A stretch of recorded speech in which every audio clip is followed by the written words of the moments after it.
السلام علیکم ناظرین، اسلام آباد سے ایک اہم خبر سامنے آئی ہے اور یہ واقعہ گزشتہ رات پیش آیا تھا۔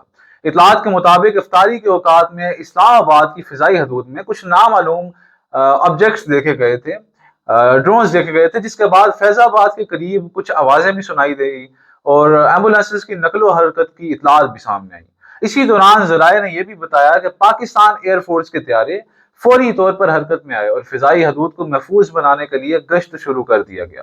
بعد میں قومی میڈیا کی جانب سے یہ رپورٹ کیا گیا کہ اسلام آباد ایئرپورٹ کو عارضی طور پر لینڈنگ اور ٹیک آف کے لیے بند کر دیا گیا تھا، اور جو پروازیں اسلام آباد آ رہی تھی یا جا رہی تھی انہیں دیگر ایئرپورٹس کی جانب ڈائیورٹ کیا گیا۔ بعض صحافیوں کی جانب سے یہ دعویٰ بھی کیا گیا تھا کہ فضا میں تقریباً 11 ڈرونز موجود تھے، اور یہ بھی کہا گیا کہ پاکستان کے فضائی دفاعی نظام نے ان ڈرونز کو مار گرایا۔ تاہم یہ تمام ابتدائی اطلاعات تھی اور اس حوالے سے کوئی سرکاری موقف بعد میں سامنے آنا بھی باقی تھا۔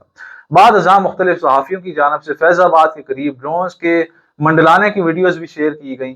تازہ اطلاعات کے مطابق کچھ ہی وقت میں اسلام آباد اور راولپنڈی کی فضائی حدود کو کلیئر کر دیا گیا اور الحمدللہ صورتحال قابو میں آ گئی۔ اللہ تعالیٰ کے فضل و کرم سے پاکستان محفوظ ہاتھوں میں ہے اور ہماری پاک افواج کے جوان ہر وقت وطن عزیز کے دفاع کے لیے تیار ہیں۔ پاکستان زندہ باد۔